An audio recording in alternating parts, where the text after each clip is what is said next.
সত্যজিতের লেখনীতে তার বিভিন্ন বিখ্যাত সিনেমার শুটিং পর্ব চলাকালীন কিছু ঘটনার বর্ণনার আজ পঞ্চম ও শেষ পর্ব।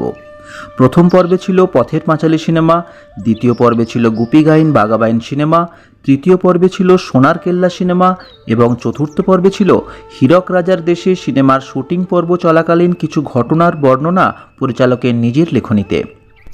আজ পঞ্চম পর্বে থাকবে সত্যজিৎ রায় পরিচালিত ফেলুদা সিরিজের শেষ ছবি জয় বাবা ফেলুনাথ সিনেমার শুটিং পর্ব চলাকালীন কিছু ঘটনার বর্ণনা। নিচের বক্তব্যটি সত্যজিতের নিজের লেখনীতে হুবহু তুলে দেয়া হলো। কাশীতে 1.5 লাখ বাঙালির মধ্যে বেশিরভাগই থাকে বাঙালি টোলার গলিতে। দশাশ্বমেধ রোডের উত্তরে হলো বিশ্বনাথের গলি আর দক্ষিণে হলো বাঙালি টোলা। কাশীতে সবসময় এত বাংলা কথা শোনা যায়, রাস্তায়, দেওয়ালে আর দোকানের গায়ে এত বাংলা হরফ দেখা যায় যে এক সময় মনে হয় বুঝি বাংলাদেশের কোনো শহরে এসে পড়েছি। একটা মজা এই যে এখানে বাঙালির কথায় পশ্চিমা টান প্রায় নেই বললেই চলে, যদিও এখানে এমন অনেক বাঙালি পরিবার আছে যারা 8-10 পুরুষ ধরে কাশীতেই রয়েছে। চৌখাম্বার মৃত্যুরা তো রয়েছেন প্রায় 400 বছর, অর্থাৎ সেই মোগল আমল থেকে। এই মৃত্যুদের বাড়ির দুর্গাপূজা এখানকার সবচেয়ে পুরনো পুজো। এখানকার দুর্গা, লক্ষ্মী, সরস্বতী, কার্তিক আর গণেশ আলাদা আলাদা ডুলিতে করে ঘাটে নিয়ে গিয়ে ভাসান দেওয়া হয়। বাড়ি হলো গলির মধ্যে, বাইরে থেকে দেখে কিছু বোঝার জো নেই, ভিতরে গেলে দেখা যায় মহলের পর মহল জুড়ে ছড়িয়ে আছে। এই কাশীর ঘাটে আর গলিতে ঘুরে ঘুরে ফেলুদাকে রহস্যের সমাধান করতে হবে। শুটিং করার আগে জায়গাটা একবার ভালো করে ঘুরে দেখে নিতে হয়, কোন কোন জায়গায় কাজ হবে, সেখানে কোন সময় কেমন আলো থাকে, সেই আলোয় ছবি তোলা যায় কিনা, সেখানকার লোকজন আপত্তি করবে না সহায়তা করবে ইত্যাদি। আগে থেকে জেনে না এলে পরে কাজের অসুবিধা হয়। শুটিং শুরু করার আগেই তাই আমরা 3 দিনের জন্য কাশী গেলাম জায়গাটাকে সার্ভে করতে আর স্থানীয় লোকজনদের সঙ্গে কথা বলতে। জয় বাবা ফেলুনাথের ঘটনাটা পুজোর 5টা দিনে ঘটেছে। গল্পে দুর্গা প্রতিমার একটা ব্যাপার আছে, সেই প্রতিমা আমাদের গড়াতে হবে কাশীতেই। আমরা প্রথম দিনেই তাই রওনা দিলাম বাঙালি টোলার গণেশ মহল্লার উদ্দেশ্যে, কারণ জানতাম যে সেখানে কয়েক ঘর কুমোর বাস করে। এখানে গোধুলিয়ার মোড়ের কথাটা না বললেই চলে না, কারণ এই গোধুলিয়া থেকে বেরোনো 4টে রাস্তার একটা ধরেই গণেশ মহল্লায় যেতে হয়। কলকাতায় যেমন শ্যামবাজারের 5 মাথার মোড় বা ধর্মতলা চৌরঙ্গীর মোড়, তেমনি কাশীর হলো গোধুলিয়ার মোড়। রাস্তায় লোক চলাচলটা যখন একটু জমে উঠেছে, তেমন একটা সময় এই গোধুলিয়ার মোড়ে হাজির হলে মনে হবে কাশীর 18,000 সাইকেল রিক্সার সব কটাই যেন একসঙ্গে সেখানে মিলে চতুর্দিকে একরাশ সচল ও সশব্দ পাঁচিলের সৃষ্টি করেছে, যেগুলো ভেদ করে পথচারীর রাস্তা পেরোনোর কিছুমাত্র আশা নেই। আর শুধু যে সাইকেল রিক্সা তা তো নয়, তার সঙ্গে মানুষ, গরু, টাঙা, মোটরগাড়ি আর এমনি 2 চাকার সাইকেল। এই গোধুলিয়ার চৌমাথা থেকে যে রাস্তাটা দক্ষিণে চলে গেছে সেটা দিয়ে মাইল 1.5 গিয়ে বাঁয়ে পড়ে গণেশ মহল্লার গলির মুখ। সেখানে আমাদের ট্যাক্সি দাঁড় করিয়ে আমরা গলির ভিতর প্রবেশ করলাম। মিনিট খানেকের মধ্যেই কয়েকটি স্থানীয় বাঙালি ছেলে আমাদের সঙ্গে ভিড়ে গেল। সকলের মুখে একই প্রশ্ন, কী বইয়ে শুটিং হবে দাদা? ফিল্মের বাংলা প্রতিশব্দ হিসেবে বই কথাটা বাঙালিদের মধ্যে যে কী করে চালু হলো সেটা আমার কাছে একটা রহস্য। বইয়ের বদলে ছবি বলতে আপত্তি কী? সকলেরই শুটিং দেখার আগ্রহ, অথচ ব্যাপারটা কিন্তু আসলে বেশ ক্লান্তিকর, কারণ ছবিতে যে দৃশ্য হয়তো 1 মিনিট চলবে সেটা তুলতে অনেক সময় লেগে যায়, 1 ঘন্টারও বেশি। এই কথাটা বলেও আগ্রহটা দাবিয়ে রাখা যায় না। যাই হোক, এরা যখন এখানকার লোক তখন এদের সাহায্য নেওয়াটাই বুদ্ধিমানের কাজ। কুমোরের কথা জিজ্ঞাসা করাতে তারা বলল, চলুন ফেলুদার বাড়ি দেখিয়ে দিচ্ছি। কথাটা শুনে ভাবলাম এরা বুঝি ঠাট্টা করছে। ফেলুদার সঙ্গে কুমোরের কি সম্পর্ক? শেষটায় কিন্তু দেখা গেল ব্যাপারটা ঠাট্টা নয়। গণেশ মহল্লায় সত্যিই এক ঠাকুর গড়িয়ে থাকেন যার ডাক নাম ফেলু। ভদ্রলোকের সঙ্গে আলাপও হলো। নিরীহ মানুষ, 1 গাল দাড়ি, বয়স যদিও 30-35-এর বেশি নয়। সলজ্জ হাসি হেসে বললেন, আমার নামটার জন্য টিটকিরি সহ্য করতে হয়। ফেলুদার গল্প এখানে অনেকেই পড়ে। কুমোরের নামটা ফেলুদা হওয়াটা খুব আশ্চর্য ঘটনা, তাতে সন্দেহ নেই, কিন্তু শুটিং করতে গিয়ে এরকম ঘটনা আগেও অনেকবার ঘটেছে। কুমোর ছাড়া আরও দুটো জিনিস আমাদের দরকার ছিল শুটিংয়ের জন্য। এক হলো গল্পের ভণ্ড সাধু মছলি বাবার জন্য ঘাটের ধারে একটা গোপন আস্তানা, আর দুই হলো যে ঘোষালদের 2.5 ইঞ্চি লম্বা সোনার গণেশ চুড়ি নিয়ে রহস্য, তাদের জন্য মানানসই একটা পুরনো বাড়ি। প্রথম দিনে গলি দেখা শেষ করে পরদিন সূর্য ওঠার আধ ঘন্টা আগে আমরা ঘাটে গিয়ে হাজির হলাম। অনেক ঘাট ঘুরে দেখতে হবে বলে আমরা ট্যাক্সি করে হরিশ্চন্দ্র ঘাটে গিয়ে সেখান থেকে উত্তরে দশাশ্বমেধ ঘাটের দিকে হাঁটতে শুরু করলাম। সোজা ঘাট ধরে হাঁটলে মাইল 2 পথ, কিন্তু আমাদের প্রায় সিঁড়ি ভেঙে ওপরে উঠে আশেপাশের বাড়িগুলো দেখতে হচ্ছে। দশাশ্বমেধের কাছাকাছি যখন পৌঁছেছি তখন সূর্য বেশ খানিকটা উঠে গেছে। সেদিন আবার ছিল মকর সংক্রান্তি স্নান। আসলে স্নান দশাশ্বমেধে, কিন্তু লোকের ভিড় উপরে পৌঁছে গেছে। আরও দুটো ঘাট এদিকে ওদিকে ছড়িয়ে আছে। দশাশ্বমেধের ঠিক পাশেই দক্ষিণে হলো দ্বারভাঙা ঘাট। ঘাট থেকে খাড়াই সিঁড়ি উঠে গেছে একেবারে দ্বারভাঙার রাজার প্রাচীন প্যালেসের দরজা অবধি। আমরা সিঁড়ি দিয়ে উপরে উঠে গেলাম। কলকাতার মানুষ অতগুলো বেয়াড়া সিঁড়ি ভাঙতে বেশ পরিশ্রম হয়, অথচ এখানকার 80-82 বছরের বুড়ো বুড়িরা কত কাল ধরে সকাল সন্ধে দিব্যি এই সিঁড়ি দিয়ে উঠছে আর নামছে, সেটা ভাবলেই বেশ অবাক লাগে। এই দ্বারভাঙা সিঁড়ির পাশেই একটা 8 বুরুজে পায়রাদের দানা দেওয়া হয় রোজ সকালে বিকেলে। শয়ে শয়ে পায়রার ঝাঁক এসে নামে এই বুরুজের ওপর। এই দৃশ্য 22 বছর আগেও দেখেছি, এবারও দেখলাম। কিভাবে এই পায়রার ছবিকে কাজে লাগানো হবে সেটাও মাথায় এসে গেল। দ্বারভাঙা প্যালেসের দরজায় তালাচাবি লাগানো। একজন দারোয়ান রয়েছে, সে বলল প্রবেশ নিষেধ, অথচ বাইরে থেকে দেখে ভিতরে ঢোকার প্রবল ইচ্ছা হচ্ছে। বুঝতে পারছি প্যালেসে কেউ থাকে না, কাজেই মছলি বাবার গোপন ডেরা সেখানে হলেও হতে পারে। সুখের বিষয় এই, 2 টাকা বকশিস দিতেই দারোয়ান চাবি এনে দরজা খুলে দিল। ভিতরে ঢুকতেই বুকের ভিতর ধুকপুকুনি শুরু হয়ে গেল, আর মন বলল যে আর কোনো বাড়ি দেখতে হবে না, যা চাইছিলাম তা পেয়ে গেছি। গঙ্গার উপরে মোগলাই কাজ করা এই প্রাচীন পরিত্যক্ত প্রাসাদেই শুটিং করতে হবে। সে কাজের অনুমতি যেখান থেকেই হোক জোগাড় করতে হবে। মছলি বাবার ডেরা তো পাওয়া গেল, আর সেই সঙ্গে প্যালেসে শুটিং করার অনুমতিও আদায় করে নেওয়া হলো। এবার বাকি ঘোষালদের বাড়ি। খোঁজ করে আমাদের চাহিদা অনুযায়ী 2টো বাড়ির সন্ধান পাওয়া গেল। একটা মেমুরগঞ্জের সাহাদের বাড়ি।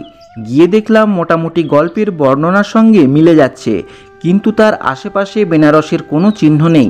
এখানে শুটিং করাও যা, কলকাতাতেও তাই।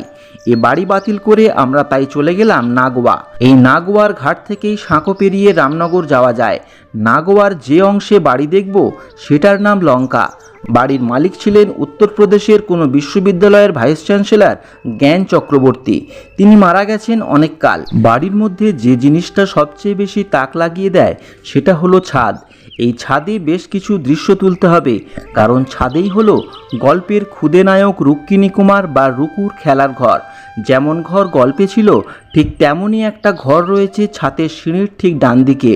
এই ঘর থেকে বেরিয়ে আরও 4 ধাপ সিঁড়ি উঠে তবেই আসল ছাদ। কাশীর যে দৃশ্য দেখা যায় এই ছাদ থেকে তার কোনো তুলনা নেই। ঘোষালদের জন্য এত ভালো আর এমন একটা জুৎসই বাড়ি পাওয়াতে মনটা নেচে উঠেছিল। তারপর যখন জানলাম যে এখানে শুটিং করার অনুমতি পেতে কোনো অসুবিধা হবে না, তখন আনন্দের সঙ্গে পরম নিশ্চিন্তির ভাব নিয়ে দিন 3 কাশীবাস শেষ করে কলকাতায় ফিরলাম। কলকাতায় দিন কয়েক থাকা, তার মধ্যে একটা বড় কাজ হলো রুকুর জন্য একটা নতুন ছেলে জোগাড় করা। শুটিং শুরু হবে ফেব্রুয়ারি মাসের 13 তারিখে। বেনারসে যখন শুটিংয়ের জন্য জায়গা খুঁজতে আসি তখন আমরা ছিলাম 5 জন। আমি ছাড়া আমার ক্যামেরাম্যান সৌমেন্দু, শিল্প নির্দেশক অশোক, অশোকের অন্যতম সহকারী পুনু সেন আর প্রোডাকশন ম্যানেজার অনিল বাবু। এই শেষ জনের কাজ হলো সব খোঁজ খবর নেওয়া, শুটিংয়ের অনুমতির জন্য তদবির করা, খরচের হিসেব রাখা ইত্যাদি। শুটিংয়ে যখন যাই তখন দলে অনেকজন লোক। এবারে যেমন কুলি মজুর বাদে ছিল মোট 23 জন। পুরো একটা বগি রিজার্ভ করে সবাই মিলে একসঙ্গে গাড়িতে যাওয়াই ছিল আমাদের রীতি। অভিনেতাদের মধ্যে শুধু ফেলুদা ছিল আমাদের সঙ্গে, বাকিরা তাদের যেদিন থেকে দরকার ঠিক তার আগের দিন পৌঁছলেই চলবে। এদের সবাইকে ঠিক ঠিক দিনে ট্রেনে তুলে দেবার দায়িত্ব পালন করার জন্য অনিলবাবু কলকাতায় রয়ে গেলেন। জয় বাবা ফেলুনাথের খুদে চরিত্র 7 বছরের রুকুর জন্য ছেলে খুঁজতে হবে আগেই লিখেছি। সেই ছেলেকে পাওয়া গেল যেদিন রাত্রে দুন এক্সপ্রেসে কাশি রওনা হব সেদিন দুপুরবেলায়। একটি ছেলেকে আগে দেখা হয়েছিল, তার একটা স্ক্রিন টেস্ট নিয়ে দেখা গেল তার বয়স 8 হলেও পর্দায় প্রায় তাকে 10 বলে মনে হচ্ছে। সেটা রুকুর পক্ষে একটু বেশি বলে ভালো অভিনয় সত্ত্বেও ছেলেটিকে বাদ দেয়া হলো। নতুন লোক নিতে গেলে অনেক সময় স্ক্রিন টেস্ট করে নিতে হয়, যার টেস্ট হবে তাকে চরিত্র অনুযায়ী খানিকটা ডায়ালগ দিয়ে দিতে হয়, সেটা মুখস্থ করে ক্যামেরার সামনে পরিচালকের নির্দেশ অনুযায়ী অভিনয় করে। সেই অভিনয় পর্দায় দেখে বিচার করা হয় বাছাই ঠিক হয়েছে কিনা। এটা সব সময় চোখে দেখে সম্ভব হয় না, কারণ মানুষের চোখ যা দেখে ক্যামেরার চোখ দেখে তার চেয়ে বেশি। একজন লোক যখন সাধারণভাবে কথাবার্তা বলে, বিশেষ কারণ না থাকলে আমরা কখনোই তার দিকে একদৃষ্টে চেয়ে থাকি না। ক্যামেরা কিন্তু ঠিক এই কাজটাই করে। এই নিষ্পলক দৃষ্টিতে চেয়ে থাকার ফলটা যখন আমরা পর্দায় দেখি, অভিনয়ের সূক্ষ্ম দোষগুলি চট করে ধরা পড়ে যায়। তেমনি আবার অনেক সময় চোখে দেখি যাকে খুব সাধারণ বলে মনে হয়, ক্যামেরায় সূক্ষ্ম গুণ ধরা পড়ে এই সাধারণকেই অসাধারণ করে তোলে। রুকুর জন্যে বাছাই করা ছেলে টেস্টে বাদ পড়ে যাওয়াতে আমাদের খুবই মুশকিলে পড়তে হয়েছিল। ছেলে আসছে অনেক, কিন্তু কাউকেই তেমন আর পছন্দ হচ্ছে না। এদিকে সময়ও চলে যাচ্ছে, শুটিংয়ের তারিখ বাঁধা, হোটেল আর ট্রেনের বুকিং হয়ে গেছে। যেদিন রাত্রে দুন এক্সপ্রেসে রওনা দেব সেদিন সকালে 11:30 নাগাদ আমার সহকারী পনু টালিগঞ্জ থেকে ফোন করে উত্তেজিত কণ্ঠে জানালো একটি ছেলেকে সে একটা দোকানের সামনে দেখে তার পিছনে ধাওয়া করে তার মার সঙ্গে কথা বলে সে জেনেছে যে আমার পছন্দ হলে আমরা সেই ছেলেকে আমার ছবিতে ব্যবহার করতে পারি। আমি বলাতে আধ ঘন্টার মধ্যে ট্যাক্সি করে মা ও ছেলে হাজির হয়ে গেলেন আমার বাড়িতে। আর শ্রীমান জিৎ বোসকে একবার দেখে দু একটা কথা বলেই বুঝে গেলাম যে মনের মতো রুকুকে পেয়ে গেছি। কাশিতে পৌঁছে প্রথম দুদিন শুটিংয়ের জায়গাগুলো আর একবার ভালো করে দেখে নেওয়া হলো। এটা ছাড়াও আর একটা কাজ হলো, সেটা হলো যে একটা ভালো বজরা ঠিক করা। এই বজরাই ছবিতে হবে ভিলেন মগনলাল মেঘরাজের বজরা। আর যখন শুটিং হবে না তখন এটিতে করে মালপত্তর এক ঘাট থেকে আর একটা ঘাটে নিয়ে যাওয়া হবে। একটা বেশ বড় বজরা ঠিক করে সেটাতে নতুন করে রং করে নকশা করার জন্য কারিগর লাগিয়ে দেয়া হলো। শুটিং শুরুর দিন অর্থাৎ 13ই ফেব্রুয়ারি ভোর 6:30টায় দ্বারভাঙা ঘাটে পৌঁছে 10:30টার মধ্যে মছলি বাবার আস্তানা আবিষ্কারের পুরো দৃশ্যটা শেষ হয়ে গেল।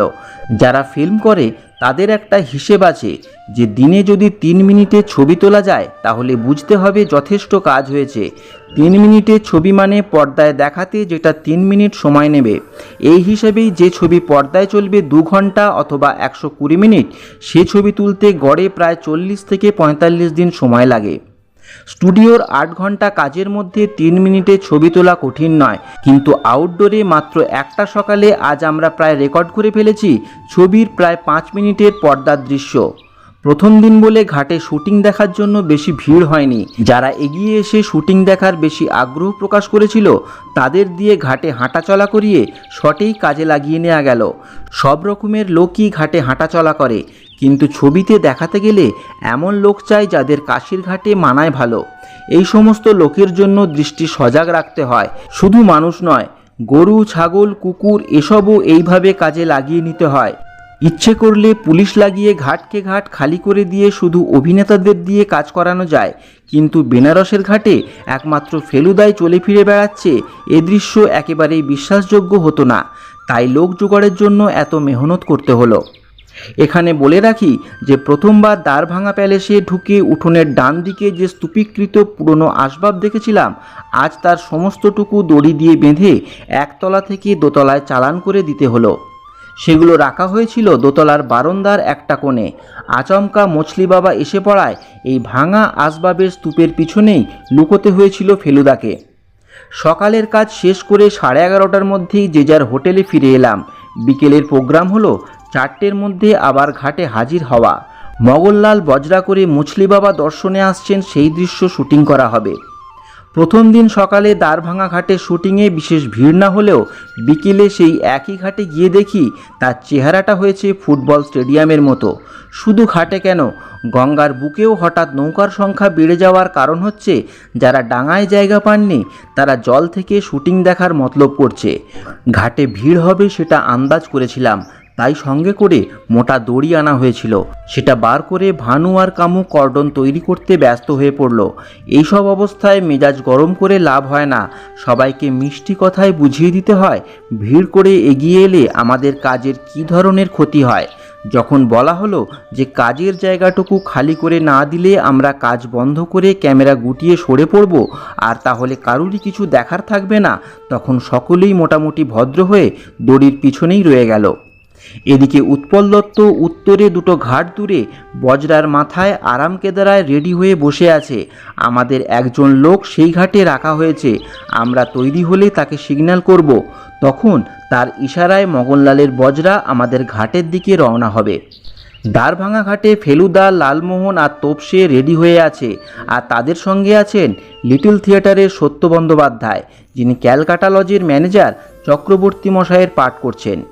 মগনলালের বজরা দেখতে পেয়ে এই চক্রবর্তী মশাই কাশির এই ডাক সাইটে লোকটিকে ফেলুদের চিনিয়ে দেবেন। ফেলু বাইনোকুলার দিয়ে মগনলালকে দেখবে, তারপর বজরা আমাদের ঘাটে লাগলে পর মগনলাল ছাদ থেকে সিঁড়ি দিয়ে নেমে ভৃত্যের হাত থেকে রূপোর রেকাবির উপর সিল্কের রুমাল দিয়ে ঢাকা উপঢৌকন নিজের হাতে নিয়ে ফেলুদার সামনে দিয়েই মছলি বাবার সভার দিকে চলে যাবে। প্রথম দিন মগনলালের যে দৃশ্যটা তোলা হলো সেটা ছবির একেবারে গোড়ার দিকের দৃশ্য, আর দ্বিতীয় দিন তোলা হলো ছবির একেবারে শেষ দিনের দৃশ্য। এখানেও মগনলাল বজরা করে এসে হাতে ভেট নিয়ে সিঁড়ি দিয়ে উঠছে, কিন্তু এবার তাকে দেখছে কেবল লালমোহন আর তোপসে। এই লালমোহন আর তোপসেকে দেখে চেনা মুশকিল হবে, কারণ তারা দুজনেই ফেলুর নির্দেশ মতো ছদ্মবেশ নিয়ে এসেছে। দুজনেরই পরনে গেরুয়া, মাথায় জটা, কপালে চন্দন আর গলায় রুদ্রাক্ষের মালা। লালমোহনের হাতে আবার যষ্ঠী আর কমণ্ডল। তাকে বুরুজের উপরে মাঝে মধ্যে বসে গালবাদ্য আর বম বম করতে হচ্ছে। তোপসে খেয়াল রাখছে যে জটায়ু বাড়াবাড়ি করে ফেলছে কিনা। মেকআপ যে দুর্ধর্ষ রকমের ভালো হয়েছিল সেটা বুঝলাম যখন দেখলাম লালমোহন ঘাটে হাজির হওয়া মাত্র একটি পাণ্ডা তাকে মহাভক্তিবরে প্রণাম করল। লালমোহনও দেখি দিব্যি আধবোজা চোখে তার মাথায় হাত দিয়ে তাকে আশীর্বাদ করলেন। ভিড় সত্ত্বেও ঘাটের শুটিং আশ্চর্যভাবে উতরে গেল। কাজের শেষে আমরা আর ভিড়ের দিকে না গিয়ে সবাই মিলে বজরার ছাতে চড়ে বসলাম। বজরাই আমাদের দশাশ্বমেধ ঘাটে পৌঁছে দিল। ঘাটের পরে গলি নিয়ে পড়তে হলো। ফেলুদারা এসে উঠেছে দশাশ্বমেধ রোডের উপরে ক্যালকাটা লজ হোটেলে। সেখান থেকে বিশ্বনাথের গলি ধরে জ্ঞানবাপী মসজিদ পেরিয়ে আরও কয়েকটা অলিগলি পেরিয়ে তাদের যেতে হবে মগনলালের বাড়ি। এই যাওয়ার পথে কথাবার্তা আছে, আর আছে ষাঁড়ের সামনে পড়ে লালমোহনের ভড়কানো। বিশ্বনাথের গলিতে ভিড় ম্যানেজ করে শট নিয়ে জ্ঞানবাপীতে মগনলালের সঙ্গে মিটিংয়ের শট নিয়ে যে গলিতে ষাঁড়ের সঙ্গে সাক্ষাৎ হবে সেখানে ক্যামেরা সমেত হাজির হলাম। কলকাতায় বসে যখন চিত্রনাট্য লিখেছি তখন জানতাম না যে কাশিতে গত কয়েক বছরে ষাঁড়ের সংখ্যা অনেক কমে গেছে, অথচ ষাঁড় ছাড়া কাশি ভাবাই যায় না। আর ষাঁড়ের সামনে পড়ে জটায়ুর যে কী দশা হবে সেটাও দেখানো দরকার। গলির লোকেরা বলল কাছাকাছির মধ্যে কোনো ষাঁড় নেই, ষাঁড় আনতে হবে ঘাট থেকে, তার মানে কম করে মাইল খানেকের পথ। এবারে এগিয়ে এলেন কামু বন্দ্যোপাধ্যায়। তিনি বললেন যে ষাঁড়ের খাদ্য কিছু শাকসবজি নিয়ে ষাঁড়কে প্রলোভন দেখিয়ে সে যে করেই হোক তাকে শুটিংয়ের জায়গায় নিয়ে এসে হাজির করবে। কামু আমাদের সকলের শুভেচ্ছা নিয়ে চলে গেল। আমরা সকলেই প্রস্তুত হলাম। খুব ভোরে বেরোনো হয়েছে, প্রাতরাশের জন্য সময় পাওয়া যায়নি। কাজেই কাছে বিশাল আকারে জিলিপি ভাজা হচ্ছে দেখে তাই দিয়েই সকলে ব্রেকফাস্ট সেরে নিলাম। লালমোহনকে দেখলাম মাঝে মধ্যে অন্যমনস্ক হয়ে পড়ছেন, সেটা বোধহয় ষাঁড়ের চিন্তাতেই। সোনার কেল্লায় তাকে উটের সামনে পড়তে হয়েছিল, সেখানেও চিন্তার কারণ ছিল, তবে ষাঁড়ের তুলনায় উট অনেক বেশি নিরীহ। ষাঁড় মশাই কখন যে কি করে বসেন সেটা আগে থেকে অনেক সময়ই বোঝা যায় না, তাই লালমোহনের উদ্বেগের কারণ আছে বইকি। এদিকে ষাঁড়ের গলিতে ভিড় জমতে আরম্ভ করেছে। ঘাটে ছিল বাঙালিদের ভিড়, আর এখানে শুনছি খালি হিন্দি কথা। শুটিং দেখার উৎসাহে এখানেও কেউ কম যায় না। মনে মনে ভাবছি ষাঁড় কাছাকাছি এসে পৌঁছলেও এই ভিড় ভেদ করে আমাদের ক্যামেরার সামনে এসে পৌঁছবে কি? প্রায় 1 ঘন্টা অপেক্ষা করার পর কামুর আবির্ভাব হলো, কিন্তু ষাঁড় কোথায়? কামু মুখ কালো করে বলল, ষাঁড় অর্ধেক পথ খাদ্যের লোভে তার পিছন পিছন এসে হঠাৎ কী খেয়ালে মাইন্ড চেঞ্জ করে উল্টো মুখো ঘুরে তার জায়গায় ফিরে গেছে। তবে কি ষণ্ড-পর্ব বাদ দিতে হবে? সে হয় না। কাশিতে এসে ষাঁড় পাওয়া যাচ্ছে না বলে ঘটনা পাল্টাবার ইচ্ছা আমাদের একেবারেই নেই। এই সময় গলির মাথা থেকে হঠাৎ একটা শোরগোল শোনা গেল। আমাদের যে একটা ষাঁড়ের দরকার সে খবরটা ইতিমধ্যে চারিদিকে ছড়িয়ে পড়েছিল। দু একজনকে বলে দেওয়াও হয়েছিল কাছাকাছি সন্ধান করতে একটি ষাঁড়ের। তাদেরই একজন একটা জাঁদরেল ষাঁড় দেখতে পেয়ে সেটাকে ধরে এনেছেন। শুধু তাই নয়, তার সঙ্গে ষাঁড়ের মালিককেও ধরে এনেছেন। কিন্তু ক্যামেরা যেখানে দাঁড় করানো হয়েছে, অর্থাৎ দৃশ্যটা যেখানে নেব বলে ঠিক করেছি, সেখানে ষাঁড়টাকে আনা যাবে না। কারণ ষাঁড় আর ক্যামেরার মধ্যিখানে গলির মুখটাতে একটা লোহার বেড়া রয়েছে, যেটার মধ্যে দিয়ে মাঝারি সাইজের গরু ঢুকতে পারে, কিন্তু ষাঁড় ঢুকবে না। গলির উল্টো মুখে বেড়া নেই, কিন্তু সেখান দিয়ে ষাঁড় আনতে গেলে আরও 4টে গলি ঘুরে উল্টো দিক দিয়ে আনতে হবে। তাও আবার মাঝপথে যে ষাঁড় বেঁকে বসবে না তার কোনো গ্যারেন্টি নেই। তাই আমার ক্যামেরাকেই নিয়ে গেলাম বেড়ার ওপারে। আমরা নতুন জায়গায় ক্যামেরা বসিয়ে একটা রিহার্সাল করব বলে তোড়জোড় করছি, এমন সময় লক্ষ্য করলাম যে জনতার মধ্যে থেকে একটা গুঞ্জন শুরু হয়ে গেছে। কাশির লোকেরা ষাঁড় জিনিসটাকে বেজায় ভক্তি করে। সেই ষাঁড়কে এতক্ষণ গলির মধ্যে আটকে রাখাতে তাদের মধ্যে আপত্তি উঠছে। বুঝলাম রিহার্সাল চলবে না, দুর্গা বলে কপালে যা থাকে শটটা করে নিতে হবে। মগনলালের নীল শার্ট পরা লোক আর 3 মাস্কেটিয়ার্স ষাঁড়ের পিছনে গিয়ে দাঁড়ালো। ক্যামেরা রেডি করে অ্যাকশন বলতে তারা এগিয়ে গেল সামনের দিকে। নীল শার্ট কাশিরই লোক, সেই জানোয়ারে অভ্যস্ত। সে ষাঁড়টার পাশ দিয়ে যাবার সময় সেটাকে মৃদু ধাক্কা মেরে এক পাশে সরিয়ে দিয়ে ফেলু আর তোপসের জন্য পথটা একটু চওড়া করে দিল। ফেলু আর তোপসে দিব্যি পেরিয়ে গেল। লালমোহনের কথা ছিল ষাঁড়টাকে দেখে 3 হাত দূরে দাঁড়িয়ে পড়বেন, আর তার কথা মতো দাঁড়ালেনও বটে। কিন্তু সেই মুহূর্তে ষাঁড় বাবাজি হঠাৎ তার দিকে ফিরে এমনভাবে শিংনাড়া দিয়ে উঠলেন যে ভয়টা আর লালমোহনের অভিনয় করে দেখাতে হলো না। ষাঁড়ের আস্ফালনে জটায়ু চোখ কপালে তুলে দিয়ে হাত পা ছুঁড়ে ছিটকে 3 হাত পিছিয়ে গেলেন। ফলে দৃশ্যটা যা ভেবেছিলাম তার চেয়ে 3 গুণ বেশি ভালো হয়ে গেল। দুঃখের বিষয় ক্যামেরা ঠিক মতন কাজ না করায় এমন চমৎকার ষাঁড়ের শটটা শেষ পর্যন্ত ছবি থেকে বাদ দিতে হয়েছিল। ছবিতে দেখতে যে জিনিসটা খুব সহজসাধ্য বলে মনে হয়, শুটিং করতে অনেক সময় সেটার জন্য অনেক মেহনত করতে হয়। প্রত্যেক ছবিতেই এ ধরনের সহজ কিন্তু সহজ নয় শট বা দৃশ্য থাকে। ফেলুদা, লালমোহন আর তোপসেকে ছবিতে প্রথম দেখা যাবে তারা মালপত্র নিয়ে সাইকেল রিকশায় চেপে বেনারসের রাস্তা দিয়ে তাদের হোটেল ক্যালকাটা লজের উদ্দেশ্যে চলেছে। একটা রিকশায় ফেলু আর একটায় লালমোহন আর তোপসে। দূর থেকে যদি এদের দেখানো হয় তাহলে কোনো সমস্যা নেই, কিন্তু প্রথম দর্শনের পক্ষে সেটা ভালো নয়, কারণ তাতে লোকের মন ভরবে না আর মানুষগুলোকে চেনানোও মুশকিল। তাই তাদের চলন্ত রিকশার কাছ থেকেই দেখাতে হবে। এইভাবে ক্লোজ আপ দেখালে লালমোহনের কিছু বিশেষ অভিব্যক্তি ক্যামেরায় ধরা পড়বে। তীর্থস্থানে পা পড়তেই লালমোহনের ভক্তিভাব জেগে উঠেছে, তাই রাস্তার ধারে মন্দির দেখলেই সে কপালে হাত ঠেকাচ্ছে। মুশকিল হলো এই যে চলন্ত রিকশার সামনে যাত্রীর ক্লোজ আপ নিতে গেলে ক্যামেরাকে রাখতে হয় চালকের জায়গায়, আর যদি তাই হয় তাহলে রিকশা চলবে কি করে। অনেক মাথা ঘামিয়ে ঠিক করা হয় যে সামনের চাকা সমেত চালকের সিটটা খুলে রিকশার পিছনের অংশটা জুড়ে দেওয়া হবে একটি ট্যাক্সির পিছনে। ক্যামেরাম্যান সমেত ক্যামেরা থাকবে ট্যাক্সির পিছনের কেরিয়ারে, আর ট্যাক্সিটা রিকশাকে টেনে নিয়ে চলবে ঠিক রিকশারই স্পিডে।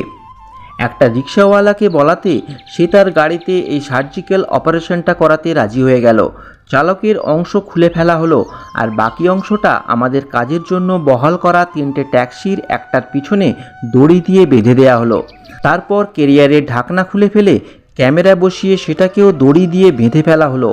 কিন্তু রিকশায় লালমোহন আর তোপসেকে বসিয়ে ক্যামেরায় চোখ লাগিয়ে দেখা গেল যে তারা দুজন বড্ড বেশি কাছে এসে পড়েছে।